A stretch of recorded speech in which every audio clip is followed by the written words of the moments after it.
تو یہ تخت شاہی 80 گز لمبا اور 40 گز چوڑا تھا۔ یہ سونے، چاندی اور طرح طرح کے جواہرات اور موتیوں سے آراستہ تھا۔ چنانچہ حضرت سلیمان علیہ السلام نے اپنے درباریوں سے کہا کہ اے درباریوں، تم میں کون ہے کہ وہ اس کا تخت میرے پاس لے آئے قبل اس کے کہ وہ میرے حضور متی ہو کر حاضر ہوں۔ ایک بڑا خبیث جن بولا، میں وہ تخت حضور میں حاضر کر دوں گا قبل اس کے کہ حضور اجلاس برخاست کریں، اور میں بے شک اس پر قوت والا امانت دار ہوں۔ جن کا بیان سن کر حضرت سلیمان علیہ السلام نے فرمایا کہ میں یہ چاہتا ہوں کہ اس سے بھی جلد وہ تخت میرے دربار میں آ جائے۔ یہ سن کر آپ کے وزیر حضرت آصف بن برقیہ رضی اللہ تعالیٰ عنہ، جو اس میں اعظم جانتے تھے اور ایک با کرامت ولی تھے، انہوں نے حضرت سلیمان علیہ السلام نے عرض کیا کہ میں اسے حضور میں حاضر کر دوں گا ایک پل مارنے سے پہلے۔ چنانچہ حضرت آصف بن برقیہ نے روحانی قوت سے بلقیس کے تخت کو ملکہ سبا سے بیت المقدس تک حضرت سلیمان علیہ السلام کے محل میں کھینچ لیا، اور وہ تخت زمین کے نیچے نیچے چل کر لمحہ بھر میں ایک دم حضرت سلیمان علیہ السلام کی کرسی کے قریب نمودار ہو گیا۔ تخت کو دیکھ کر حضرت سلیمان علیہ السلام نے فرمایا، قرآن مجید میں ارشاد باری تعالیٰ ہے کہ یہ میرے رب کے فضل سے ہے تاکہ مجھے آزمائے کہ میں شکر کرتا ہوں یا ناشکری، اور جو شکر کرے وہ اپنے بھلے کو شکر کرتا ہے، اور جو ناشکری کرے تو میرا رب بے پرواہ ہے، سب خوبیوں والا۔ ناظرین، قاصد نے واپس جا کر بلقیس کو سارا ماجرا سنایا تو بلقیس حضرت سلیمان علیہ السلام کے دربار میں حاضر ہو گئی، اور حضرت سلیمان علیہ السلام کا دربار اور یہاں کے عجائبات دیکھ کر اس کو یقین آ گیا کہ حضرت سلیمان علیہ السلام خدا عز و جل کے نبی برحق ہیں، اور ان کی سلطنت اللہ تعالیٰ ہی کی طرف سے ہے۔ حضرت سلیمان علیہ السلام نے بلقیس کو اپنے دین کی دعوت دی تو اس نے نہایت ہی اخلاص کے ساتھ اسلام قبول کر لیا۔ پھر حضرت سلیمان علیہ السلام نے بلقیس سے نکاح کر کے اس کو اپنے محل میں ہی رکھ لیا۔ ناظرین، اب بیان کرتے ہیں قرآن کی روشنی میں کہ کس طرح جن اور جانور حضرت سلیمان علیہ السلام کے فرما بردار تھے۔ حضرت سلیمان علیہ السلام کا ایک خاص معجزہ اور ان کی سلطنت کا ایک خصوصی امتیاز یہ ہے کہ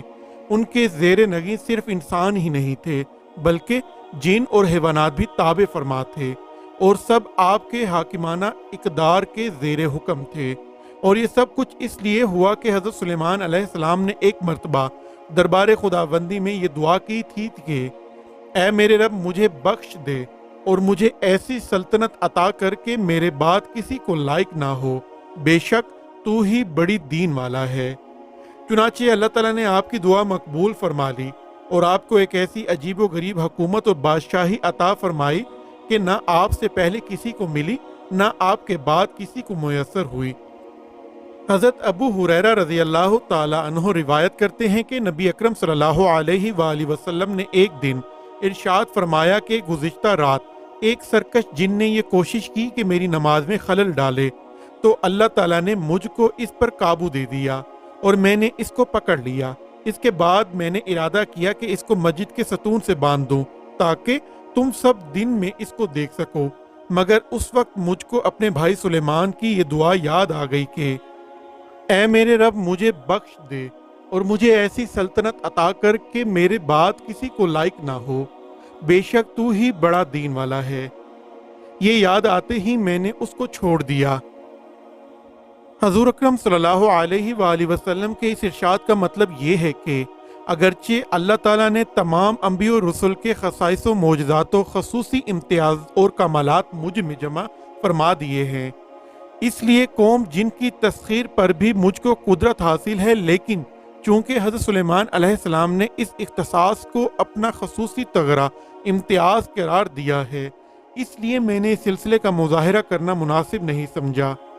قرآن مجید میں حسب ذیل آیتوں میں بھی حضرت سلیمان علیہ السلام کے معجزانہ اقتدار حکومت کا تذکرہ ہے۔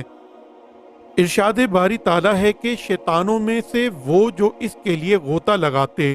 اور اس کے سوا اور کام کرتے، اور ہم انہیں روکے ہوئے تھے۔ اسی طرح سورہ سبا میں اللہ تعالیٰ نے ارشاد فرمایا ہے کہ اور جنوں میں سے وہ جو اس کے آگے کام کرتے اس کے رب کے حکم سے، اور جو ان میں ہمارے حکم سے پھیرے، ہم اسے بھڑکتی آگ کا عذاب چکھائیں گے۔ اس لیے بناتے جو وہ چاہتا، اونچے اونچے محل اور تصویریں اور بڑے بڑے حوضوں کے برابر لگن اور لنگردار دیگیں۔ اسی طرح سورہ نمل میں اللہ تعالیٰ نے ارشاد فرمایا کہ اور جمع کیے گئے سلیمان کے لیے اس کے لشکر جنوں اور آدمیوں اور پرندوں سے تو وہ روکے جاتے تھے۔ اور سورہ سعد میں اللہ تعالیٰ نے ارشاد فرمایا کہ اور دیو بس میں کر دیے ہر معمار اور غوطہ خور اور دوسرے اور بیڑیوں میں جکڑے ہوئے، یہ ہماری عطا ہے، اب تو چاہے تو احسان کر یا روک رکھ، تجھ پر کچھ حساب نہیں۔ ناظرین، حضرت سلیمان علیہ السلام کا یہ بھی ایک خاص معجزہ اور آپ کی نبوت کا خصوصی امتیاز تھا کہ اللہ تعالیٰ نے ہوا کو ان کے حق میں مسخر کر دیا تھا اور وہ ان کے زیر فرما کر دی گئی تھی۔ چنانچہ حضرت سلیمان علیہ السلام جب چاہتے تو صبح کو 1 مہینے کی مسافت اور شام کو 1 مہینے کی مسافت کی مقدار ہوا کے دوش پر سفر کر لیا کرتے تھے۔ قرآن کریم نے آپ کے اس معجزے کے متعلق 3 باتیں بیان کی ہیں کہ ایک یہ کہ ہوا کو حضرت سلیمان علیہ السلام کے حق میں مسخر کر دیا، دوسرا یہ کہ ہوا ان کے حکم کے اس طرح تابع تھی کہ شدید تیز و تند ہونے کے باوجود ان کے حکم سے نرم اور آہستہ روی کے باعث راحت ہو جاتی تھی۔ تیسری بات یہ کہ ہوا کی نرم رفتاری کے باوجود اس کی تیز رفتاری کا یہ عالم تھا کہ حضرت سلیمان علیہ السلام کے صبح و شام کا جدا جدا سفر ایک شہ سوار کے مسلسل 1 ماہ کی رفتار کے برابر تھا۔ گویا حضرت سلیمان علیہ السلام کا تخت انجن اور مشین جیسے ظاہری اسباب سے بالاتر صرف ان کے حکم سے ایک بہت تیز رفتار ہوائی جہاز سے بھی زیادہ تیز مگر سبک روی کے ساتھ ہوا کے کاندھے پر اڑا چلا جاتا تھا۔ اس مقام پر تخت سلیمان اور آپ کے سفر کے متعلق جو تفصیلات کتابوں میں ملتی ہیں کہ ان کے بارے میں ہے، ان میں بہت سے واقعات اسرائیلیات کا ذخیرہ ہے جن کو بعض واعظین بیان کرتے ہیں مگر وہ قابل اعتبار نہیں، اور ان پر بہت سے اعتراضات بھی وارد ہوتے ہیں۔ قرآن مجید میں اس واقعے کے متعلق صرف اس قدر ارشاد فرمایا ہے کہ اور سلیمان کے لیے تیز ہوا مسخر کر دی کہ اس کے حکم سے چلتی اس زمین کی طرف جس میں ہم نے برکت رکھی اور ہم کو ہر چیز معلوم ہے۔ اور اللہ تعالیٰ نے سورہ صاد میں فرمایا ہے کہ تو ہم نے ہوا اس کے بس میں کر دی کہ اس کے حکم سے نرم نرم چلتی جہاں وہ چاہتا۔ ناظرین، حضرت سلیمان علیہ السلام چونکہ عظیم الشان عمارتوں اور پرشوکت قلعوں کی تعمیر کے بہت شائق تھے، اس لیے ضرورت تھی کہ گارے اور چونے کے بجائے پگھلی ہوئی دھات گارے کی طرح جگہ استعمال کیا جائے، لیکن اس قدر کثیر مقدار میں یہ کیسے میسر آئے، یہ سوال تھا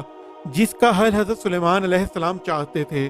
چنانچہ اللہ تعالیٰ نے حضرت سلیمان علیہ السلام کی اس مشکل کو اس طرح حل کر دیا کہ ان کو پگھلے ہوئے تانبے کے چشمے عطا فرما دیے۔ بعض مفسرین کہتے ہیں کہ اللہ تعالیٰ حسب ضرورت حضرت سلیمان علیہ السلام کے لیے تانبے کو پگھلا دیتا تھا، اور یہ حضرت سلیمان علیہ السلام کے لیے ایک خاص نشان اور ان کا معجزہ تھا۔ آپ سے پہلے کوئی شخص دھات کو پگھلانا نہیں جانتا تھا، اور نجار کہتے ہیں کہ اللہ تعالیٰ نے حضرت سلیمان علیہ السلام پر یہ انعام فرمایا کہ زمین کے جن حصوں میں آتشی مادوں کی وجہ سے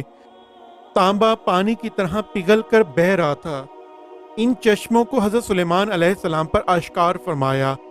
آپ سے پہلے کوئی شخص بھی زمین کے اندر دھات کے چشموں سے آگاہ نہ تھا۔ ناظرین، قرآن مجید نے اس قسم کی کوئی تفصیل نہیں بیان فرمائی ہے کہ تانبے کے چشمے کس شکل میں ہیں حضرت سلیمان علیہ السلام کو ملے، مگر قرآن مجید کی جس آیت میں اس معجزے کا ذکر ہے اس میں اللہ تعالیٰ نے ارشاد فرمایا کہ اور ہم نے اس کے لیے پگھلے ہوئے تانبے کا چشمہ بہایا۔ اب اگر بات کریں حضرت سلیمان علیہ السلام کے گھوڑوں کے بارے میں،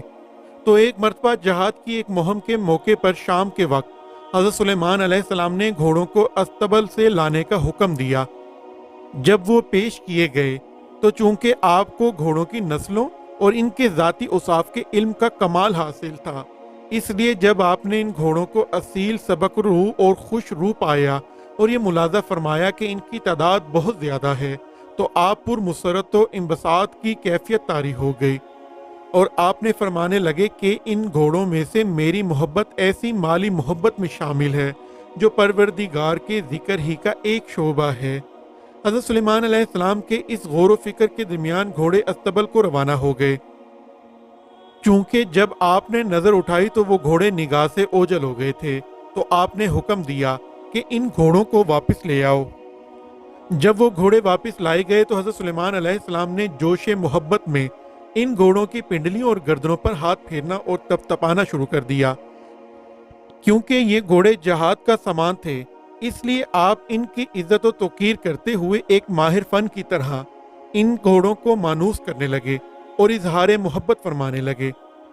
ناظرین، حضرت سلیمان علیہ السلام کی 99 بیویاں تھیں۔ ایک مرتبہ آپ نے فرمایا کہ میں رات بھر اپنی 99 بیویوں کے پاس دورہ کروں گا اور سب کے ایک ایک لڑکا پیدا ہوگا، تو میرے یہ سب لڑکے اللہ کی راہ میں گھوڑوں پر سوار ہو کر جہاد کریں گے۔